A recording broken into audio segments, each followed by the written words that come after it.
Hello, you guys.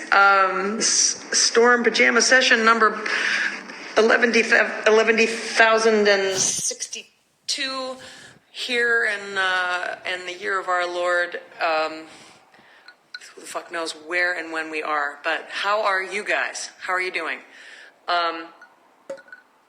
Again, I'm drinking ginger ale, pretending that it is bourbon because I'm trying to not drink. And it's awesome. Big kudos to my friend Chi-Chi LaRue, who's celebrating 1 year sober tomorrow. You are a fucking badass. And all the sober homies out there, this is a really tough time to be anywhere, but to be practicing sobriety, you deserve an extra bit of love. So I got some tips from my band about sound quality, and because they're sending me videos of themselves playing songs so I can sing to them later. And Scotty sent me something that someone requested. He sent me a couple things. I can't seem to download the second one. I'll have to save it as a surprise. If I can figure it out tonight, I'll do it. But it'll probably have to be a surprise tomorrow. And the weather, if you guys are in Portland, holy shit, the hail today. I was supposed to go do a little concert in the park with a friend of mine. We're still going to do it, but it's going to be a surprise. I'm not gonna spoil the surprise. But it was like Wrath of God stuff coming down tonight. Kind of like God going, stay the fuck home. Stay the fuck home. Don't get into crowds. Don't get into, anything. I think the CDC just said we all have to wear masks now to go shopping, to be in public. For anybody medical out there or connected to medical people out there, I want to find out if I have the antibodies, like if I had it and I'm asymptomatic, or if I had it earlier and was mild or didn't notice or whatever, if I have antibodies, so you could take my blood and like milk me like a cobra and get some fucking medicine out of it. Because I think I've heard that that's how we're getting the vaccine, is from people who have survived COVID.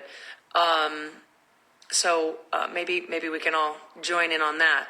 Other tidbit of information.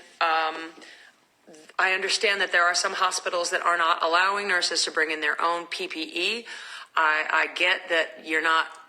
You probably shouldn't just bring in any old mask or smock or homemade DIY thing here, but there has to be some kind of way for people to donate and get PPE to our frontline, masks to police officers, to truck drivers. I know there's been a lot of awesome distilleries and liquor purveyors who are making their own hand sanitizer, and they're donating it to the front line, which is awesome.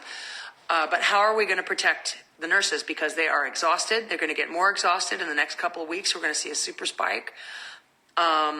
And everyone's going to get overwhelmed. So if anybody's got any info, again, I talked to my state representative, Earl Blumenauer, who is a dear friend, and I asked him to look into that for me, to please figure out how not to get around the rules, but who can we talk to about making sure that these DIY protections are usable, workable, safe, and then just start the supply chain. So our representative in Congress here in Oregon, he's working on it. Hi, Earl, if you're there. Also, if you go to Earl's page, earlblumenauer.gov, representative earlblumenauer.gov, I'm not sure, I just call him. But his first page of his website has amazing resources, financial resources, medical resources, information resources. Our state and local governments are good to look to. Most of us here, especially in Oregon, we're doing pretty well. So yeah, keep staying the fuck home. I guess wear a mask when you go out. Figure out where I can get milked like a cobra to see if I can be of use to anyone with my blood. So how about a song? A friend of mine I was talking to earlier, he's British, he's awesome, he's a soccer coach, and he coaches kids and has a coach exchange program in Europe and South America, and he's obviously not working right now. But I want to dedicate this song to my buddy Stu, who is Brit. And this is a song by another soccer-loving Brit. And I'm not going to play it on ukulele. I'm going to let Scott Weddle. Scott Weddle sent me a recording of it, and I think I have figured out how to make it possible for you guys to hear better. Ready? Set.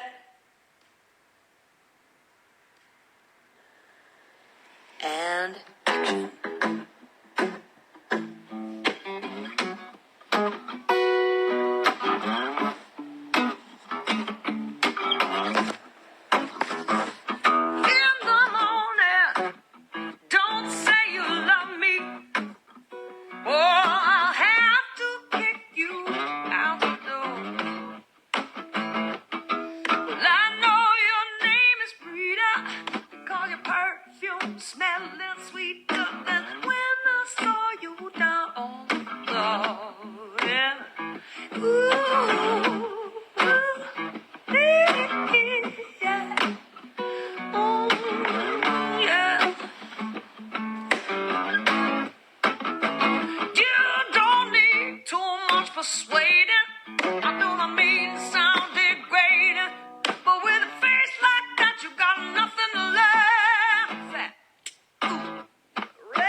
Bicycle from 1977.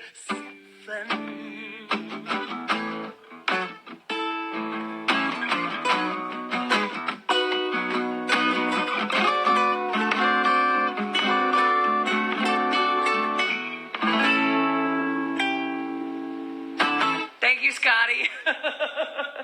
You. So yeah, I got lost. Oh, damn it. He sent me another one. I tried to send it to myself. It's not coming through. It's kind of a big file. But it'll be a surprise for later. Okay, let me look at the questions. What do we got? I need glasses. I love pretending that I can read, but I can't. Who is here? You're welcome. Is that your bank teller? Nope. Um, oh, you mean the porn glasses. Hi, thank you. Yeah, dude, so fun. I love me some Rod Stewart. Thank you. Does anyone have any questions? Tell me how you guys are doing. A lot of people have been asking about my brother. He's home from the hospital. They wouldn't test him, because he is not in the NBA. And he's, he's a football coach and a dad. So, he's home. I asked him how he's doing. He says he feels like $9, which is $1 better than yesterday. So, cheers to that. Angels and gas stations. It is on Facebook. I'll do it again. How did I develop my sound? Do I have a sound? How did I develop my sound? I feel like the songs that I write are very schizophrenic. How am I getting through my day? Well, a lot of people are doing these drinking games. Like they listen to the White House press, whatever they're supposed to be, with fucking infomercial people. So it's ShamWow guy telling us how to stay safe. Anyway, a lot of people are doing drinking games. Like every time someone says unprecedented, take a drink. I've been doing this thing where if someone's talking to how crazy the White House pressers are, I lift weights. I lift weights until a commercial break. So what I'm trying to do is exhaust myself physically. I go outside if I can, and run around the park that's very close to my house. And I run up hills, and I walk, and I breathe, and I cry. I go to my favorite tree, and I cry. I write. I make plans to try and help people, figure out ways to be of support, of service, make plans to, if we're gonna be able to tour at all this year. If not, how am I going to pay my band? How am I going to take care of my guys? So there's a lot of stuff to do. And there's also, you can't see it right now, but the book I'm reading, I read it a long time ago, but, I was a 20-something stoner. Now I'm 50, and I still smoke pot. So much has changed. Like the amount of collagen that I make naturally. But I'm going to read again the Tibetan Book of Living and Dying by Sogyal Rinpoche. It's a Buddhist tome, kind of everybody who meditates and whatever. It's a classic. And I'm going to read that again. I'm going to pick another couple big books to read. I have this wonderful book that I've only skimmed, and it was just Vincent van Gogh's birthday yesterday. And there are letters. I have a book of letters between Vincent van Gogh and his brother. Now, I'm a huge fan of Van Gogh, and there's like Team Van Gogh and Team Gauguin.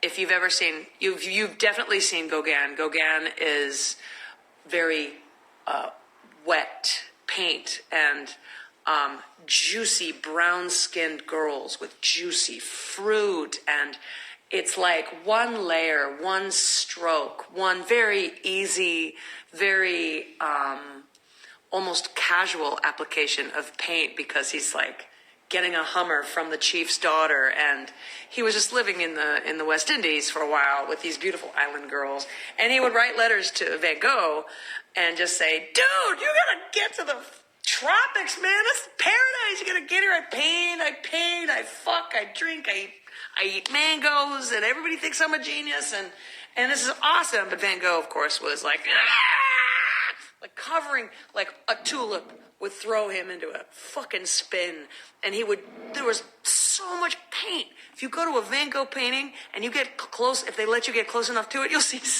you can hear the screaming of getting it to come out with paint. Oh, I fucking love Van Gogh. It was his birthday yesterday. I'm squeezing my ukulele so tightly right now. I'm sorry. Anyways, so maybe I'll read that book of letters between Van Gogh and his brother when Van Gogh was at Arles, the mental institution where he took his own life.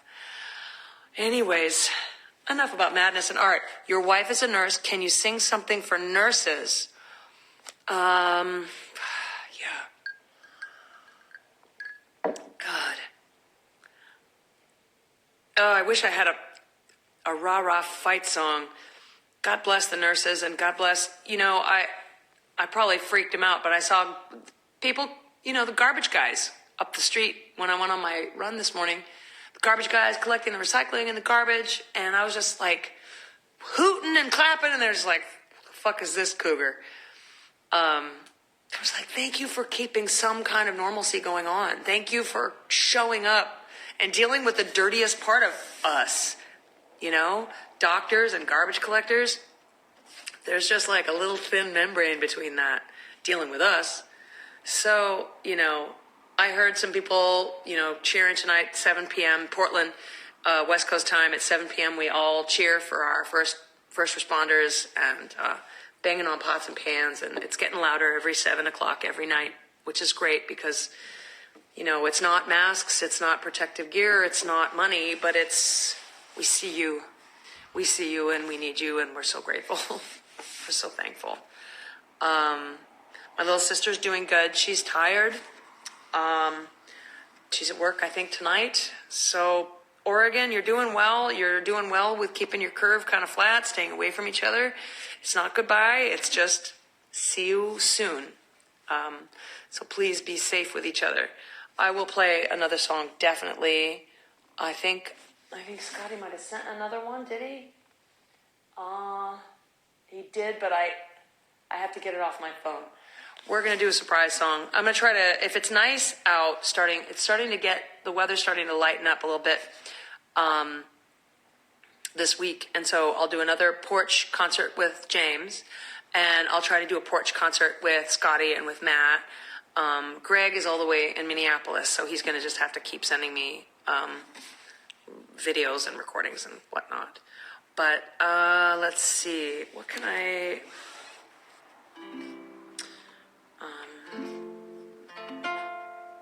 maybe I'll do A Woman's Heart for nurses. I wrote A Woman's Heart sort of as an apology to heterosexual men because you guys are having such a hard time right now.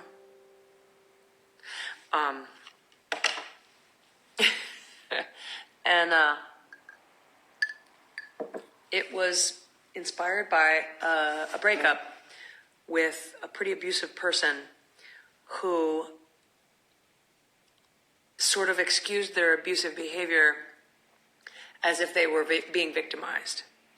And that's kind of a classic narcissist, someone who is confronted with their own mistakes, their own shortcomings, and instead of acknowledging and trying to connect with people, we all have faults and we all have foibles and we all hurt each other accidentally because it's kind of the deal with being social animals.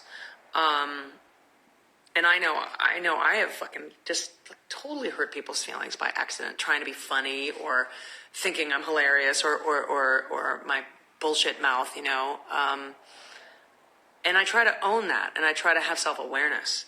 A narcissist does not. A narcissist only exists in a realm where their reflection is, of course, wonderful. And if something bad is happening, it's because something bad is happening to them, not that they are creating anything bad. And so I wrote this sort of apology to this person of like, God, I'm so sorry that you might never know connection with another human being. You might never actually meet a person, a woman, where you both can exist together.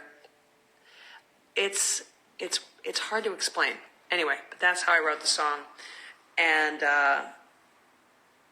it's basically a celebration of also a woman's magic and a woman's mystery, a woman's heart.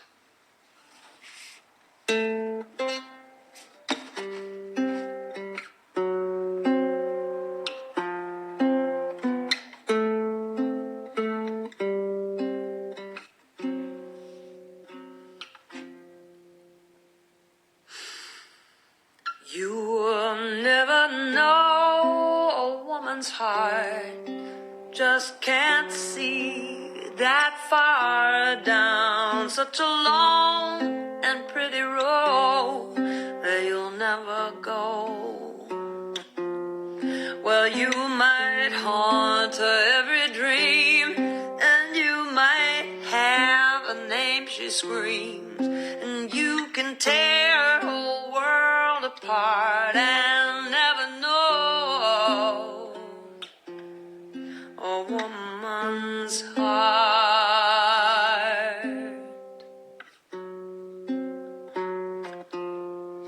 She will build you such a home of swelling blood and salty bones, and you will feel all big and bold, strong and whole.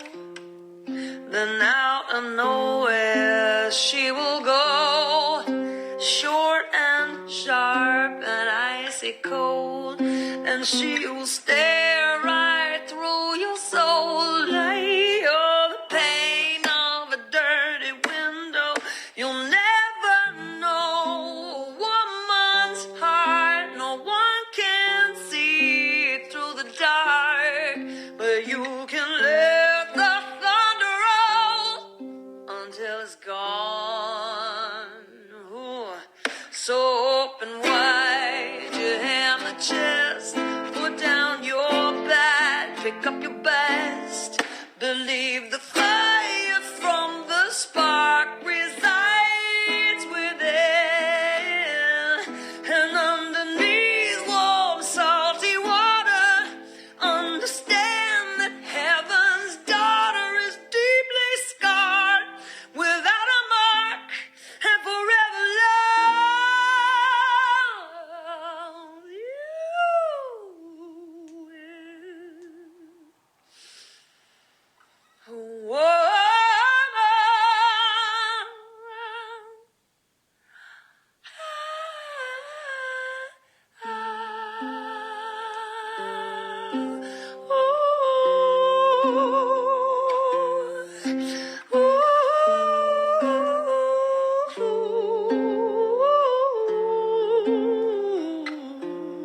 You'll never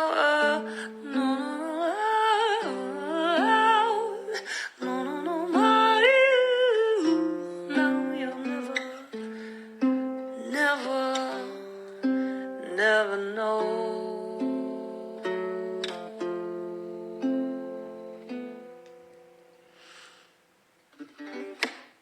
Thanks, you guys. We're about time to be done. And how can your daughter see these in retrospect? My goofy band was asking me that. You can go to my Instagram stories, and your daughter, how old is your daughter? I swear, a lot. I say terrible things.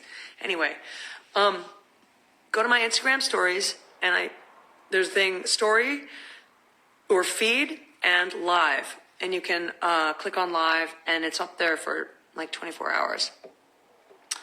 But I'm on here like 6 nights a week, 8 p.m., pajama session with Storm in my house.